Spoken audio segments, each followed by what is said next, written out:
दोस्तों, उम्मीद है कि आप सब खैरियत से होंगे। देखिए दोस्तों, हम आपके लिए एक फ्री लेक्चर सीरीज ला रहे हैं जनरल फाइनेंशियल रूल्स पे, यानी जीएफआर पे एक फ्री लेक्चर सीरीज हम आपके लिए ला रहे हैं। और ये जो फ्री लेक्चर सीरीज होगी ये with in a period of 3 months हम कंप्लीट कर लेंगे। और हर अल्टरनेट डेज में हम क्या कर लेंगे, एक लेक्चर आपके लिए अपलोड करने वाले हैं। और जितने भी रूल्स जीएफआर में आते हैं हर एक को हम डिस्कस करने वाले हैं आपके साथ। देखो, अब शुरुआत करते हैं general financial rules basic introduction की इस चैप्टर में, इस लेक्चर में, ठीक है ना।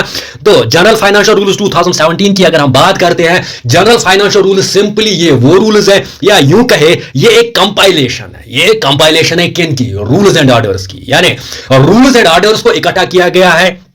लेकिन कौन से रूल्स? गवर्नमेंट रूल्स, जो भी गवर्नमेंट रूल्स है ना या गवर्नमेंट ऑर्डर्स है ना, इनको क्या किया गया, इनकी एक कंपाइलेशन बनाई गई या इनको इकट्ठा किया गया ताकि इन रूल्स को फॉलो किया जाए, ताकि इन रूल्स को फॉलो किया जाए इन मामलात में जहां पे पब्लिक फाइनेंस जो है इन्वॉल्व होगा। या यूं कहे, जब भी हमें किसी भी सरकारी कार्यालय में या सरकारी दफ्तर में किसी भी खर्चे की बात करते हैं तो हम वहां जीएफआर के रूल्स को फॉलो करते हैं।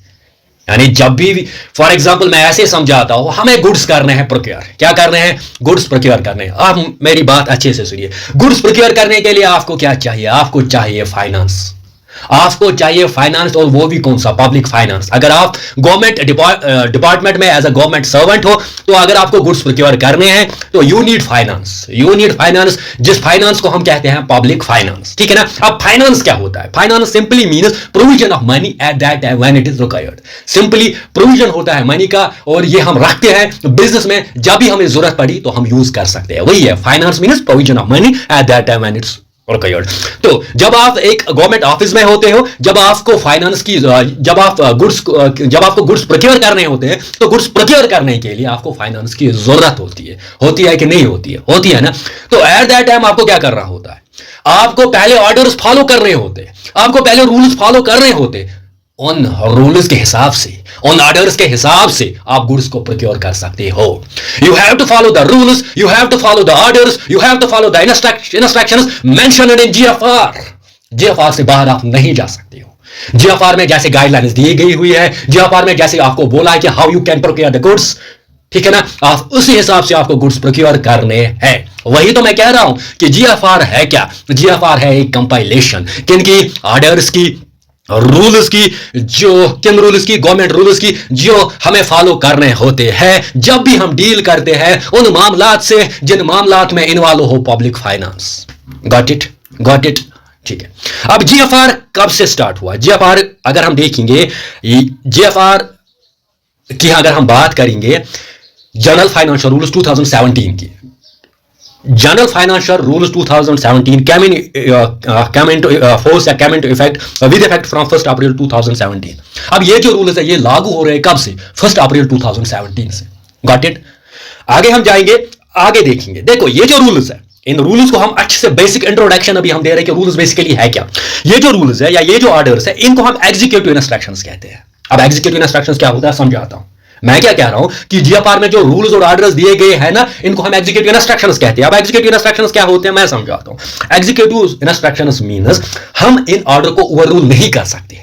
Got it? We are bound to follow these orders, we are supposed to follow these orders. यानी हमें ये ऑर्डर्स जो है फॉलो करने ही कर रहे हैं, हम इनको ओवररूल नहीं कर सकते हैं। इसीलिए जीएफआर रूल्स को कहा जाता है एग्जीक्यूटिव इंस्ट्रक्शंस। Got it? ठीक है। अब यहां पे ये रूल्स किन पे एप्लीकेबल है, ये इंपॉर्टेंट है ना हमारे लिए कि रूल्स किन पे एप्लीकेबल है। रूल्स अगर हम देखेंगे ये एप्लीकेबल है all the central government ministries and departments attached and subordinate bodies. या यूं कहे, जो जीएफआर जो है ये हर के लिए, मतलब हर जितने भी डिपार्टमेंट है ना, जो भी डिपार्टमेंट है, चाहे जितने भी डिपार्टमेंट्स है, सेंट्रल गवर्नमेंट डिपार्टमेंट्स है या ऑटोनोमस बॉडीज है, इन पे ये एप्लीकेबल है। लेकिन अब किस पे एप्लीकेबल नहीं है? जहां पे लिखा होगा, जहां पे जीएफआर में मेंशन किया होगा कि इस डिपार्टमेंट पे ये एप्लीकेबल नहीं होगा, यानी except otherwise provided by these rules. Rules खुद बोलेंगे कि कहां पे ये एक्सेप्ट, ठीक है ना, रूल्स खुद बोलेंगे कि कहां पे ये रूल लागू नहीं होगा, ठीक है ना। वरना अगर हम जनरल की बात करेंगे, जनरल में जीएफआर रूल तो है एप्लीकेबल हर एक डिपार्टमेंट पे, हर एक गवर्नमेंट डिपार्टमेंट पे, हर एक सबऑर्डिनेट डिपार्टमेंट पे। लेकिन अब कहां पे अप्लाई नहीं होगा? अब अप्लाई नहीं होगा जहां पे ये मेंशन किया होगा किन से? रूल्स से। रूल्स में लिखा होगा कि ये रूल जो है यहां पे एप्लीकेबल नहीं होगा। Got it? ठीक है ना। अब जीएफआर के बारे में और जान लेते हैं कि जीएफआर जो है ये आता है मिनिस्ट्री ऑफ फाइनेंस। किसके अंडर आता है? Ministry of finance. जैसे आपकी फिस्कल पॉलिसी आपने पढ़ा होगा, क्योंकि फिस्कल पॉलिसी डील किससे करती है? फिस्कल पॉलिसी डील करती है पब्लिक फाइनेंस से, करती है ना, पब्लिक रेवेन्यू से करती है ना, पब्लिक एक्सपेंडिचर से करती है ना। तो वैसे जीएफआर मैंने पहले ही बोला कि ये डील किससे करता है? ये डील करता है पब्लिक फाइनेंस। जब भी आपको किन मामलात में, पब्लिक फाइनेंस के जो भी मामलात है वहां पे आपको GFR, you have to follow the GFR. अब जीएफआर इसीलिए इसको रखा गया है मिनिस्ट्री ऑफ फाइनेंस में, और इसका जो डिपार्टमेंट है वो है डिपार्टमेंट ऑफ एक्सपेंडिचर। आप मुझे बताइए बजट किस में आता है? बजट भी आता है मिनिस्ट्री ऑफ फाइनेंस में। बजट के लिए कौन सा डिपार्टमेंट है? बजट के लिए भी डिपार्टमेंट है department of expenditure. Got it? अब यहां से हम देखने वाले हैं कि जीएफआर की हिस्ट्री, थोड़ा सा हम जान लेंगे कि जीएफआर की हिस्ट्री के बारे में। देखो जीएफआर यानी जनरल फाइनेंशियल रूल्स, अब इनको हम गवर्नमेंट फाइनेंशियल रूल्स नहीं कह सकते, इनको हम जनरल फाइनेंशियल रूल्स हमें इनको कहना है। देखो ये जो जीएफआर है, अगर पहली बार हम देखेंगे कि पहली बार कब इनको इशू किया गया, पहली बार इनको इशू किया गया 1947 में। कब? 1947 में। Got it? उसके बाद फिर 1963 में। Got it? उसके बाद 2005 में, और अब 2017 में। देखो होता क्या है, अगर हम देखेंगे लास्ट 5 इयर्स या यूं कहे 2005 के बाद पहले इनको लाया गया, पहले इनको इशू किया 1947 में। जैसे इंडिया जो है आज़ाद हुआ तो जनरल फाइनेंशियल रूल्स को लाया गया। फिर उसके बाद क्या था, क्योंकि ये सेंटर पे एप्लीकेबल थे, यहाँ पे एप्लीकेबल नहीं थे। यहाँ पे एप्लीकेबल था आपका फाइनेंशियल कोड, सेंटर पे ऑलरेडी एप्लीकेबल थे। अब ये इंपॉर्टेंट है, यहाँ पे आपका फाइनेंशियल कोड एप्लीकेबल था, सेंटर में आपके लिए पहले जनरल फाइनेंशियल रूल्स एप्लीकेबल थे। Got it? तो 1947 में जनरल फाइनेंशियल रूल्स को लाया गया। फिर उसके बाद इसमें अमेंडमेंट और हुई, मॉडिफिकेशंस हुई, फिर 1963, फिर ऐसे 2005 में, फिर 2017 में लाया गया। जो मेन रीजन था ना वो था इनोवेटिव चेंज। अब आजकल का आज आप देखोगे कि ई मार्केटिंग कंसेप्ट आया है। ई मार्केटिंग कंसेप्ट, पहले मार्केटिंग जो होती थी, अब मार्केटिंग क्या है मुझे समझाओ। मार्केटिंग होता है, marketing simply means where buyer and seller come जहां पे बायर एंड सेलर जो होगा ना वो आ जाएंगे close to each other, directly और इनडायरेक्टली जहां पे बायर एंड सेलर क्या आ जाएंगे, क्लोज आ जाएंगे, डायरेक्टली और इनडायरेक्टली। अभी हम थोड़ा ई मार्केटिंग के बारे में जान लेते हैं कि अभी अमेजोन आ गया। अब अमेजोन जब आ गया ना वो बेसिकली है क्या? ई मार्केटिंग है। फ्लिपकार्ट ये क्या? ई मार्केटिंग है। यहाँ पे जो होता है, यहाँ पे बायर और सेलर जो होते हैं ना वो मीट करते हैं, लेकिन इनडायरेक्टली। अब ये भी एक मार्केटिंग ही है ना। कहने का मतलब क्या है कि बहुत सारे इनोवेटिव चेंजेस आ गए। जब बहुत सारे इनोवेटिव चेंजेस आ गए ना तो बिजनेस करने का जो तरीका है ना वो चेंज हुआ। How you conduct the business, इसमें थोड़ी सी चेंजेस आ गई। चेंजेस कैसे आ गए? क्योंकि ई मार्केटिंग से पूरा सिस्टम ही चेंज हुआ, ठीक है ना, और टेक्नोलॉजी की वजह से पूरा सिस्टम ही चेंज हुआ, ठीक है ना। तो इसी की वजह से जनरल फाइनेंशियल रूल्स 2017 जो है लाया गया। अब जनरल फाइनेंशियल रूल्स 2017 में आप देखोगे पब्लिक फाइनेंशियल मैनेजमेंट सिस्टम, क्योंकि पब्लिक फाइनेंशियल मैनेजमेंट सिस्टम तो आया 2009 में, आया ना पीएमएफएस, पब्लिक फाइनेंशियल मैनेजमेंट सिस्टम 2009 में। लेकिन अब ये जो टेक्नोलॉजी की वजह से या यूं कहें ई मार्केटिंग की वजह से या गवर्नमेंट बजटिंग की वजह से या इनोवेटिव चेंजेस की वजह से गवर्नमेंट ने क्या किया? गवर्नमेंट ने इन रूल्स को नए से लाया, नए से फ्रेम किया और आगे 2017 में। Got it? ठीक है। अब देखो, अब यहां पे इन रूल्स को क्या किया जाता है? रूल्स को रिवाइज भी किया जाता है, टाइम टू टाइम रूल्स को रिवाइज भी किया जाता है। अमेंडमेंट्स आते हैं, एसओज आते हैं।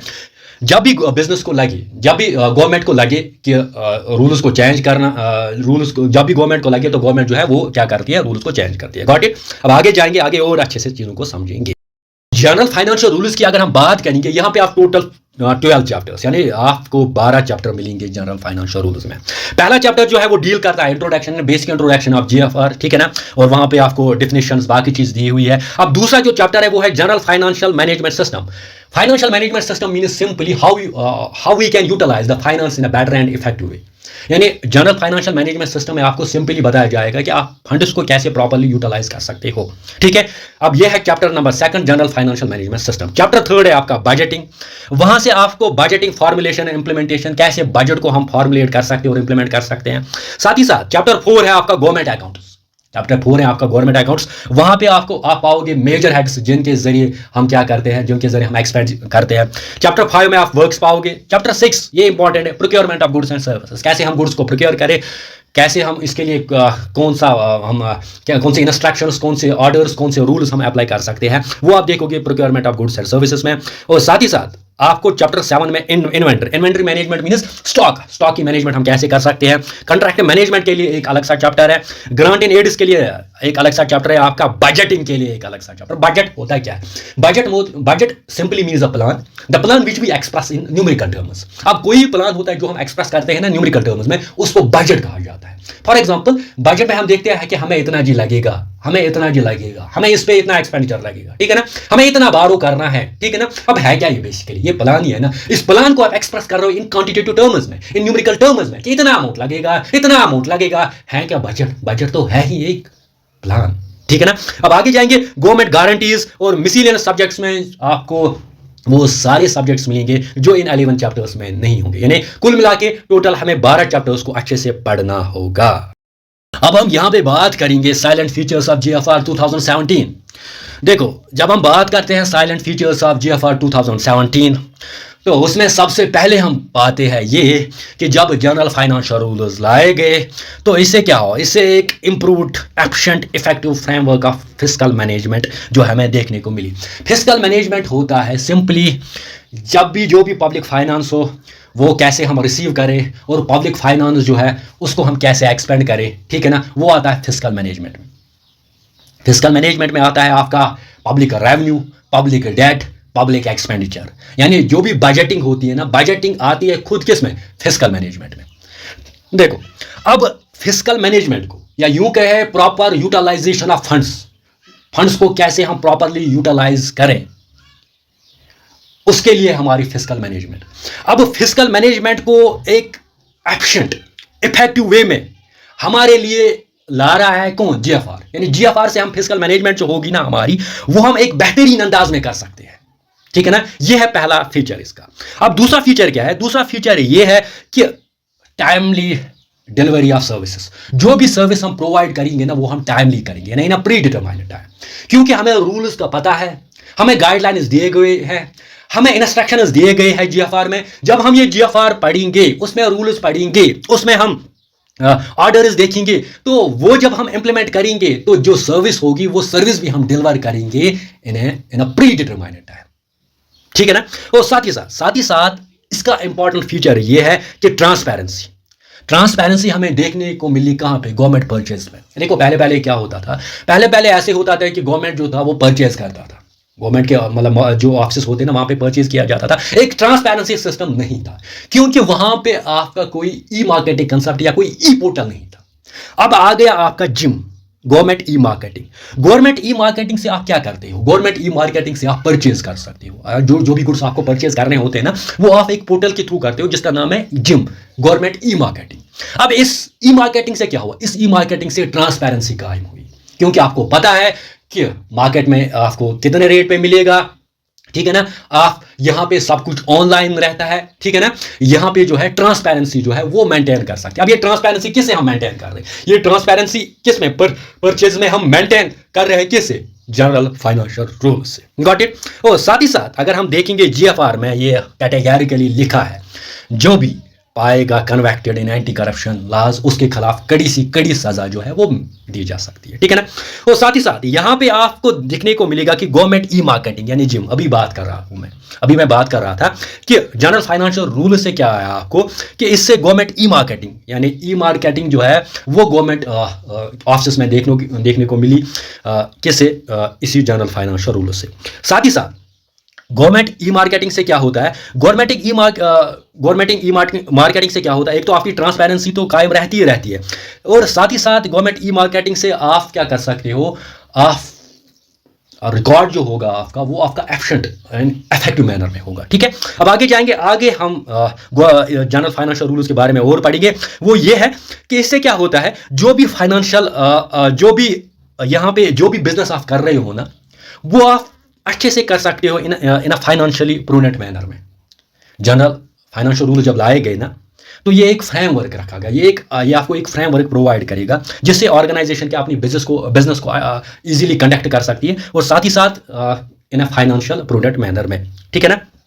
हाँ, और साथ ही साथ ये जो है it is rigid in procedure without compromising its flexibility to deal with varied situation. अब यहां पे वो फ्लेक्सिबिलिटी नहीं मिलेगी क्योंकि ये गवर्नमेंट इंस्ट्रक्शंस हैं, you are supposed to bound it, ठीक है ना। अब यहाँ पे वो फ्लेक्सिबिलिटी आपको नहीं मिलेगी, तो सिंपली है ये एग्जीक्यूटिव इंस्ट्रक्शंस है, हम इनको ओवर रूल भी नहीं कर सकते, हमें ये ऑर्डर जो है फॉलो करने होते, तो यहाँ पे वैसी फ्लेक्सिबिलिटी आपको नहीं मिलेगी। ये था बेसिक इंट्रोडक्शन ऑफ जीएफआर। अब आगे हम पढ़ेंगे रूल वाइज और अच्छे से समझाएंगे, क्योंकि मैंने खुद एमकॉम किया हुआ है from Kashmir university by with distinction, तो मैं आपको ये अच्छे से पढ़ाऊंगा। आई होप कि आप इसको अच्छे से अंडरस्टैंड आपने किया होगा। आई होप कि आप इसको ज़्यादा से ज़्यादा शेयर करोगे, और जो आगे आने वाले लेक्चर हैं उन पे मैं ज़्यादा फोकस करूंगा। ये बेसिक इंट्रोडक्शन था, उन पे ज़्यादा फोकस करूंगा, विद रूल आपको फाइनेंशियली अच्छे से समझाऊंगा।